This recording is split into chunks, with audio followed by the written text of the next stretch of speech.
Hello, friends. Welcome to our streaming services. If you're here on Facebook or YouTube, because I don't know, maybe you forgot to set your clocks and are a little bit late, that's okay. Just go ahead and subscribe so that you can get notifications when we have new videos. And if you're here on Zoom, welcome. Say hello in the chat. We'd love to say hi back, and consider staying afterwards for talk back, where we interact with each other and talk about the service or whatever else we want to talk about. It's always good conversation, though. I've never left talk back feeling bad about it.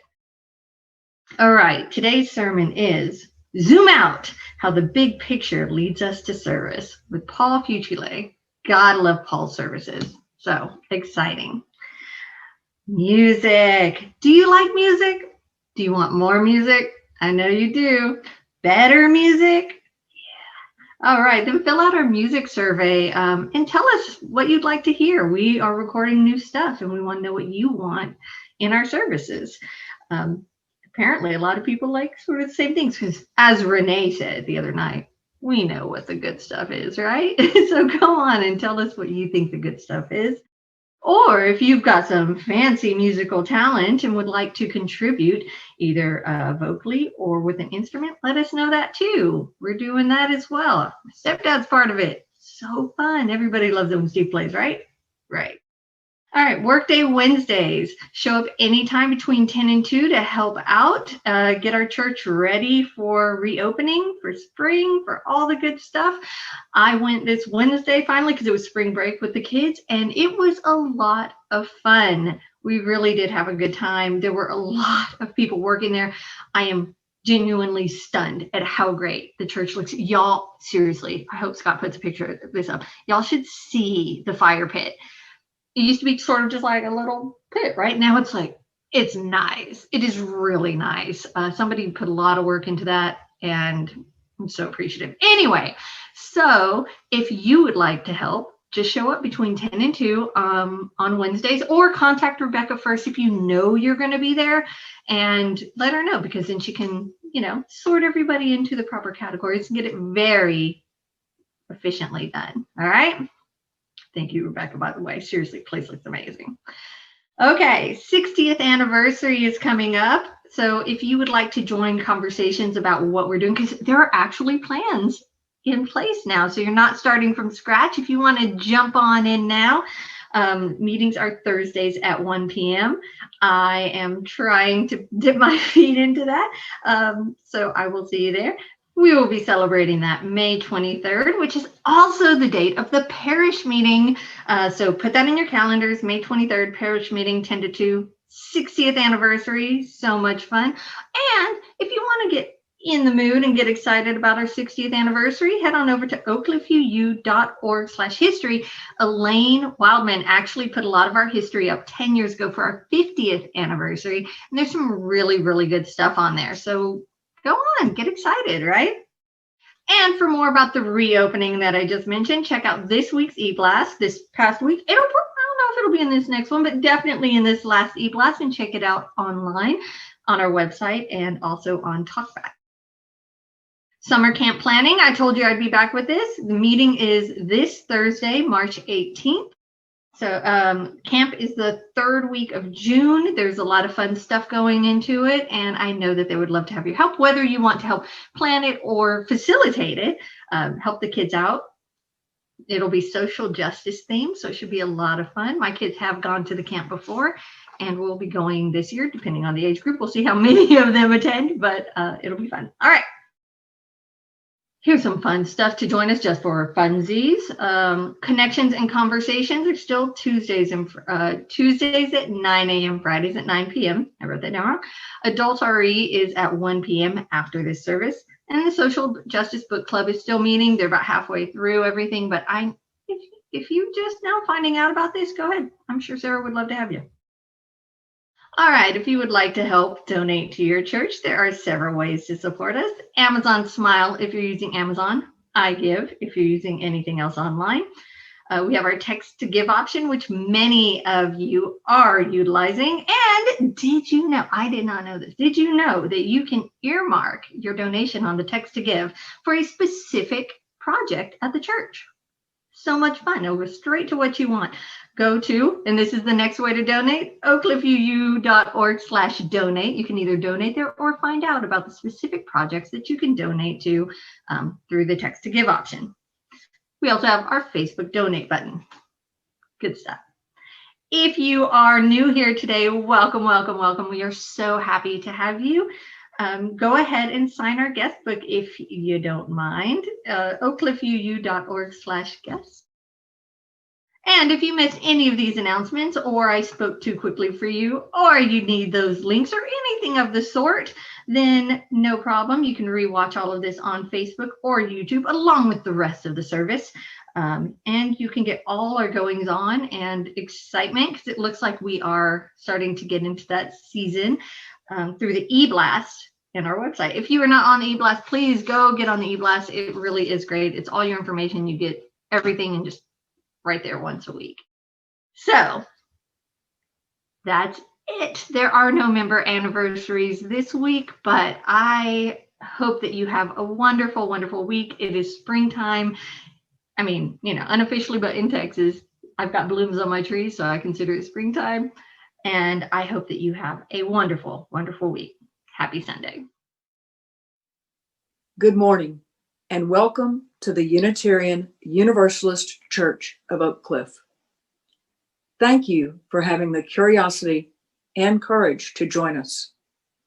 We welcome you, whoever you are, whatever spiritual tradition, gender, age, race, sexual orientation, or background you may bring to our community. We hope you will find here comfort, connection, challenge, respect, and above all, love. May the light we now kindle inspire us to use our powers to heal and not to harm, to help and not to hinder, to bless and not to curse, to serve you, Spirit of love, compassion, and forgiveness. Que esta luz que ahora encendemos nos inspire a usar nuestros dones y poderes para sanar y no para herir, para ayudar y no para impedir, para bendecir y no para maldecir, para servirte a ti, espíritu de amor, compasión y perdón. In this quiet hour, may our spirits be renewed. By Gary Kowalski. In this quiet hour, may our spirits be renewed. In this gathering of friends, may we be ready to extend ourselves to those in need, and with trust to receive the hand that is offered. In this community of ideals, may we remember the principles that guide us, and reflect upon those things that give meaning to our lives, renewing dedication to serve the highest that we know. In this time of worship, may our minds be open to new truth and our hearts to be receptive to live, as we give thanks for this life we are blessed to share.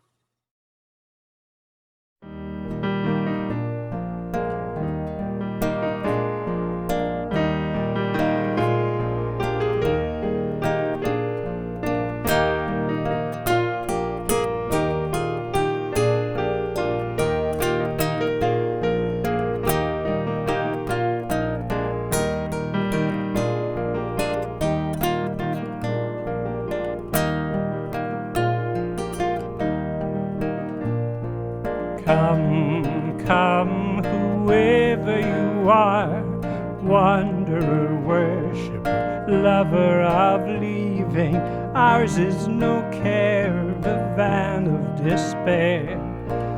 Come, yet again come.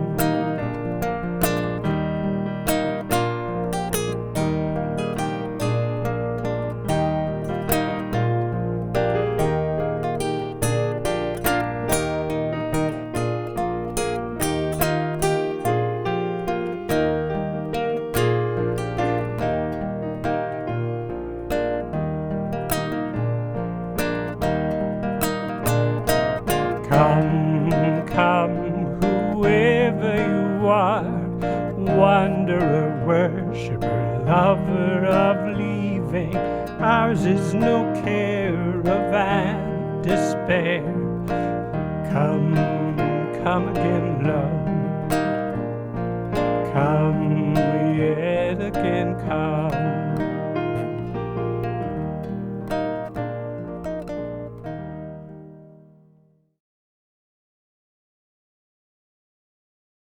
Please join your voice to mine in affirming our congregation's spiritual covenant. Because we love one another, we honor each individual's spiritual journey. We celebrate life's abundance and service to each other, our community, and the world. We connect with each other in love, respect, and acceptance. Thus do we covenant together. And now in Spanish. Porque nos amamos uno al otro, honramos el viaje espiritual de cada individuo. Celebramos la abundancia de la vida en el servicio a entre sí, nuestra comunidad y el mundo. Ponemos en contacto a unos con otros en el amor, respeto y aceptación, así que hacemos pacto. In our community, we make time each week to share pieces of our lives with one another, our joys and sorrows. We do this because each person in this community has value. Each person's experience matters. We share our sorrow with one another today, knowing that sorrow comes into each person's life, knowing that together we offer comfort. At this time, we invite you to publicly post your sorrows and prayer requests to the Zoom chat or send them to our Facebook Messenger.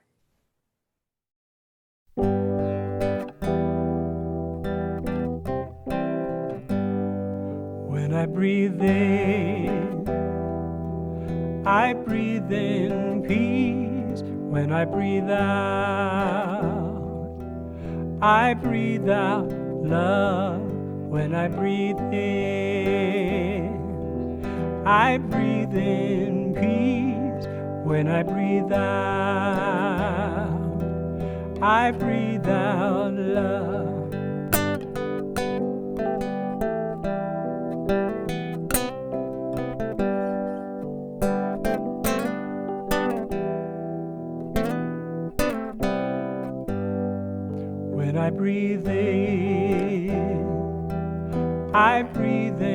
peace. When I breathe out love. When I breathe in peace. When I breathe out love.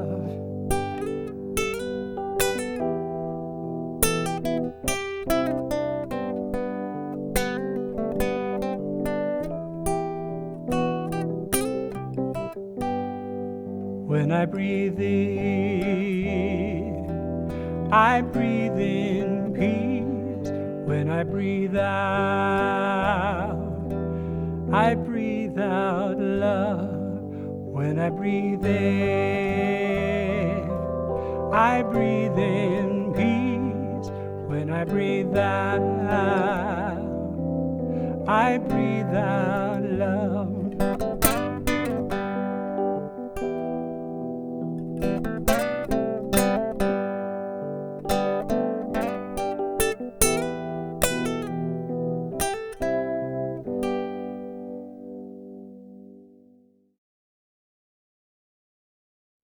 We also share our joys with one another, knowing that joy comes into all our lives, knowing that joy calls unto joy, knowing that together our voices can rise in a chorus of celebration. At this time, we invite you to publicly post your joys and prayer requests to the Zoom chat or send them to our Facebook Messenger.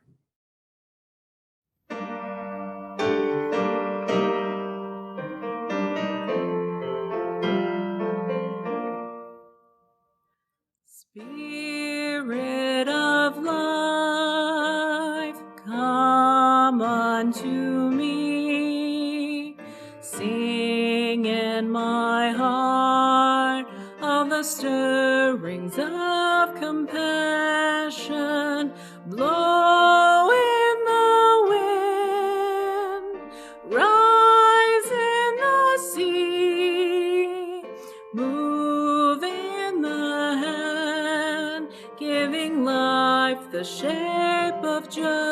justice.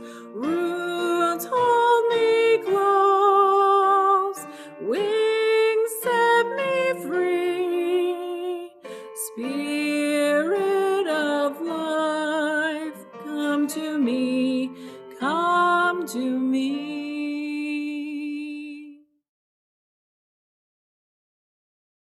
As part of our 60th year, we will be sharing news from copies of UU News and Views, the newsletter published for the then Unitarian Universalist Fellowship.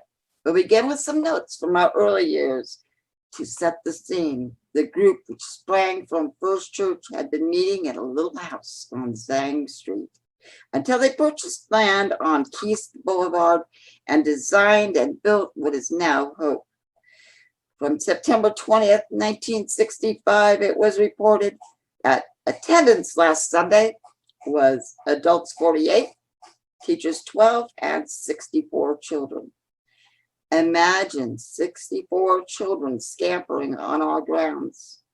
Janitorial services were regularly rotated between member families, and Kim Jimry, founder of Half Price Books, was in the pulpit speaking about why I am proud to be a Unitarian Universalist. We will be providing these tidbits throughout the weeks toward our big celebration on May 23rd. Stay tuned and peace out.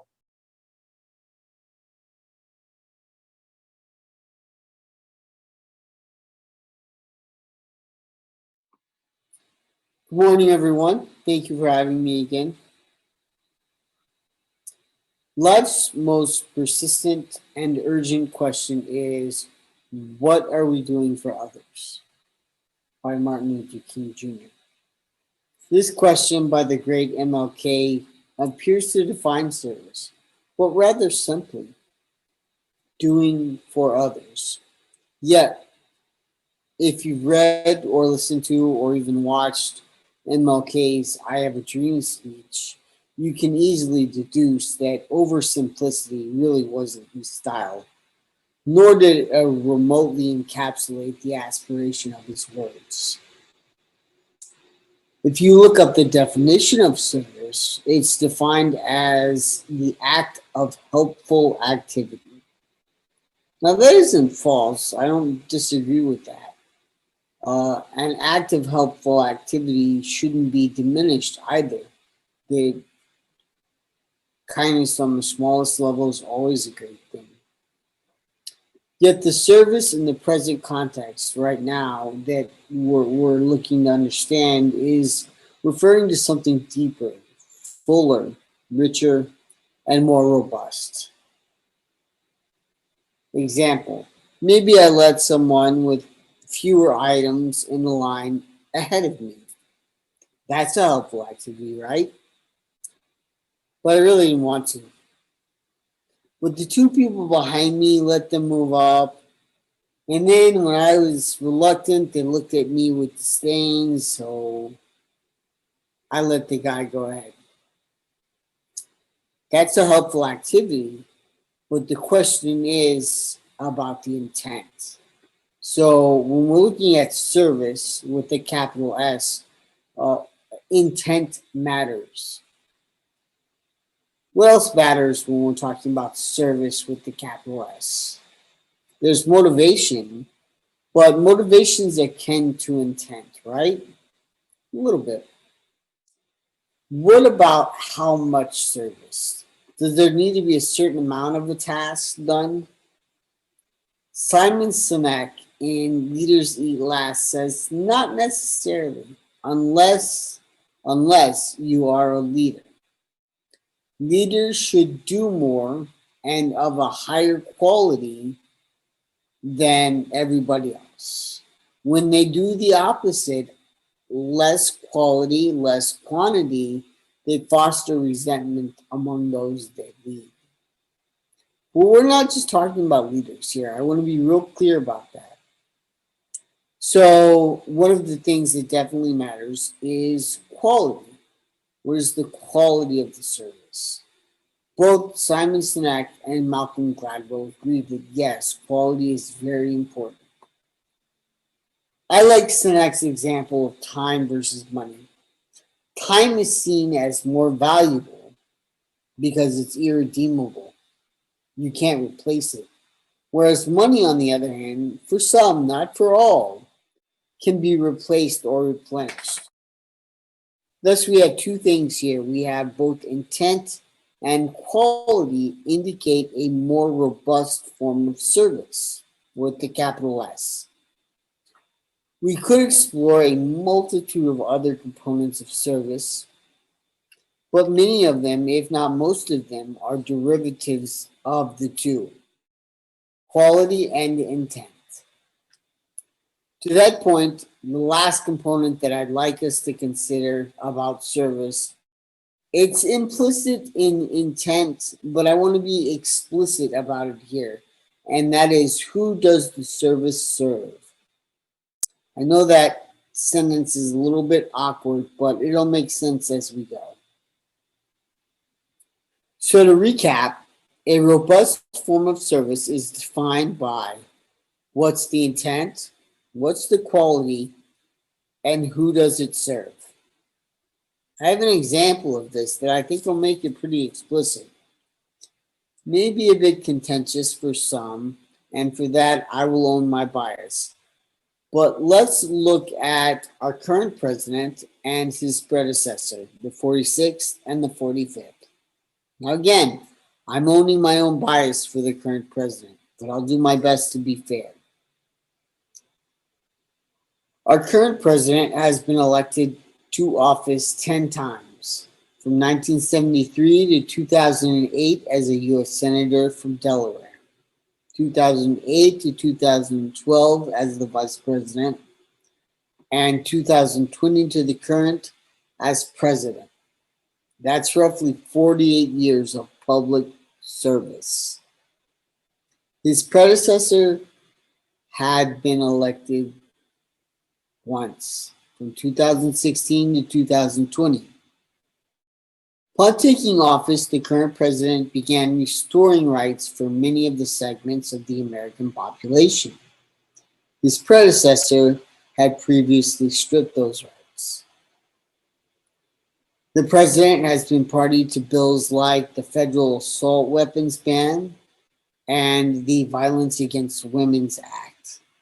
His predecessor has been accused of violence against women and did nothing to encourage or enforce extending background checks for weapons purchases after the Parkland High School shooting.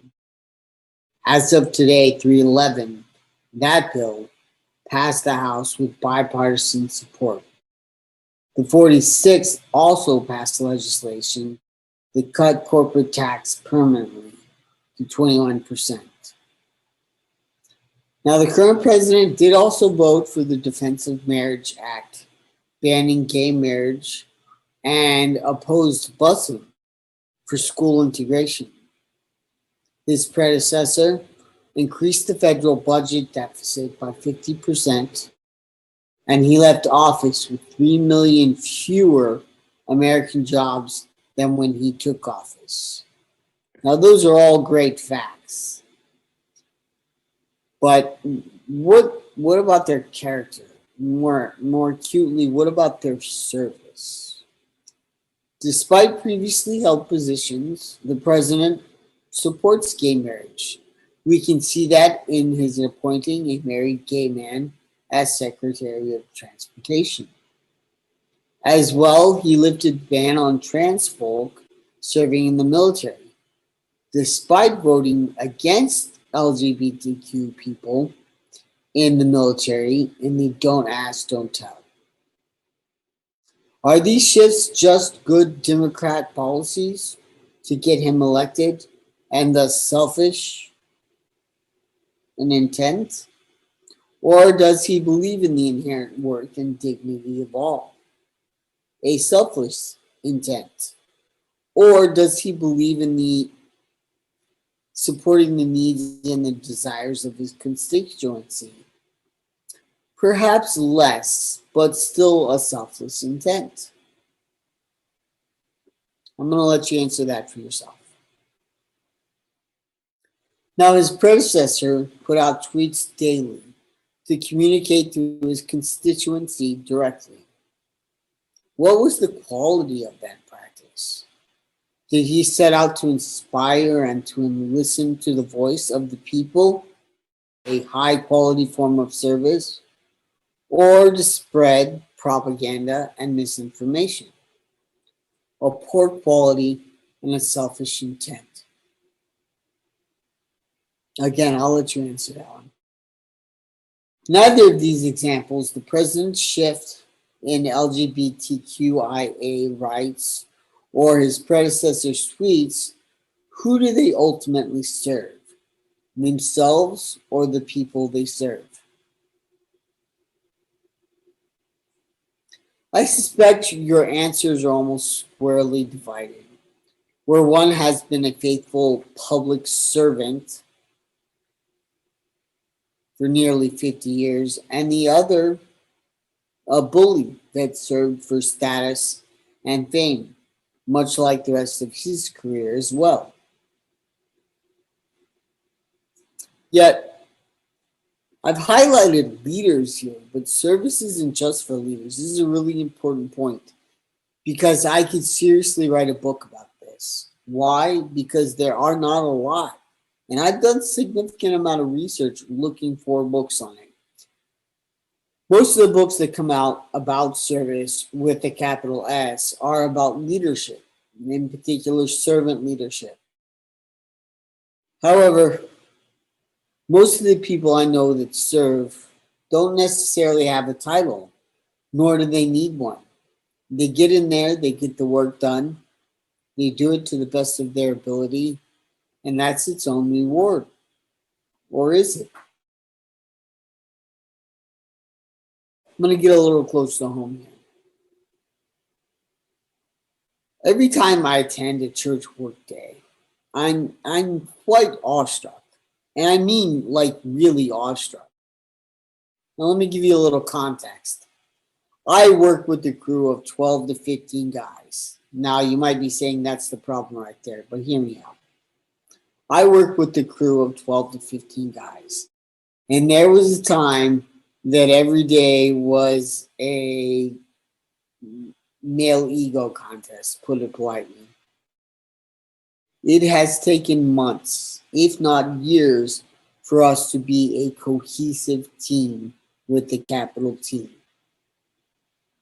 where we all know our places, we all do our part in the bigger picture, and no one person's part is any more important than the other person's part. And yeah, some guys had to be fired to make that work. And that just makes our work days that much more just wow. Like, wow. Like, I mean, like this, wow. There's anywhere from 5 to 15 of us when I've been there. And we all just get in there and do what we can do. It's like the old Quaker saying, do what you can with what you have, with where you're at. No one is trying to one-up someone else. No one is afraid to ask for help. No one has to be a hero or a messiah. There's no struggling power dynamic. What is that? I mean, really, what is that? What is such a strong force that we all just suspend our egos in the midst of each other and work towards the common goal, the common good? And much of that time, we have fun doing it. Sure, there are frustrations and difficulties, but it's usually on like an individual task. No one is blaming someone else for something not being done right or to completion. We just pick up where they left off or offer a helping hand. I think that's the big picture. I think it really is. We have vision statements, and a lot of organizations do vision statements and mission statements, and they're all grand, and sure, they help guide the service that is taken on, but sometimes they can just seem like lip service. Because when you're swinging a hammer or doing yard work, or building a new speaker cabinet, you're not thinking about those statements. We're thinking about how we can make our church more welcoming to one another, to outsiders that haven't joined us yet. And we're concerned about how we feel welcomed in it. We think about how what we are doing will make another life better, easier, more fulfilling, and bring them peace and joy. Martin Luther King Jr. knew that answering the third question, who does your service serve, or what are you doing for others, meant that the intent was more selfless. It answered that question. And it meant that the quality of the service was of the best kind. It came from the heart. And that's the big picture. So when we think of service, and we don't think about it, those of us who serve, you don't think about it, you just do it.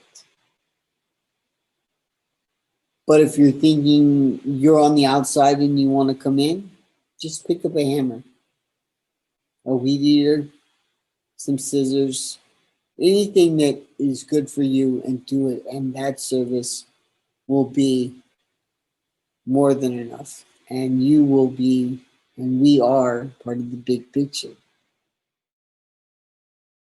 Thank you again for having me today. Until next time.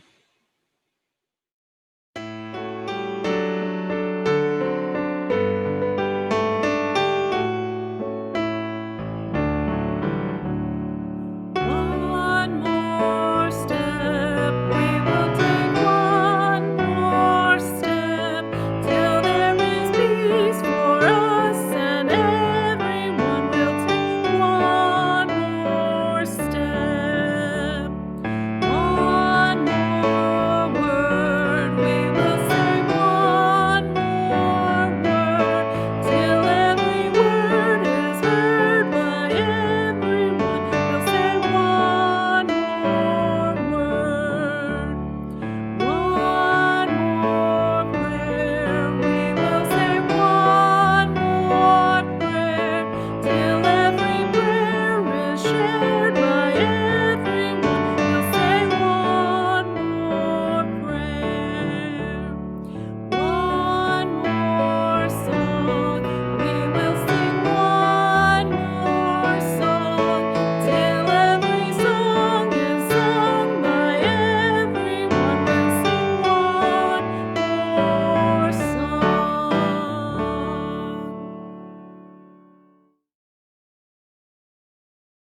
Let there be an offering to sustain and strengthen this place which is sacred to so many of us, a community of memory and hope. For we are now the keepers of the dream. To make an offering or your pledge, please go to oakcliffuu.org/donate and follow the links.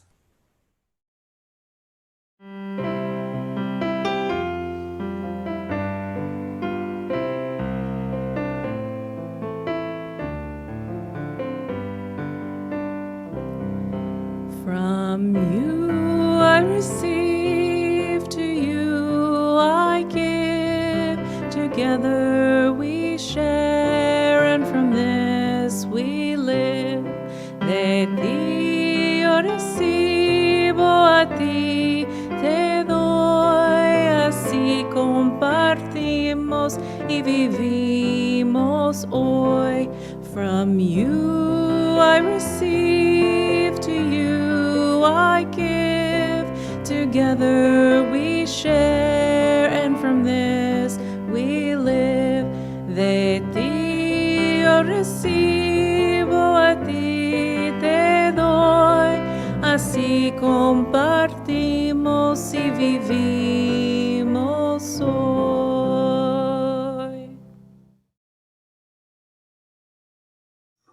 After, by Max A. Coote. After the words, a quiet. After the songs, of silence.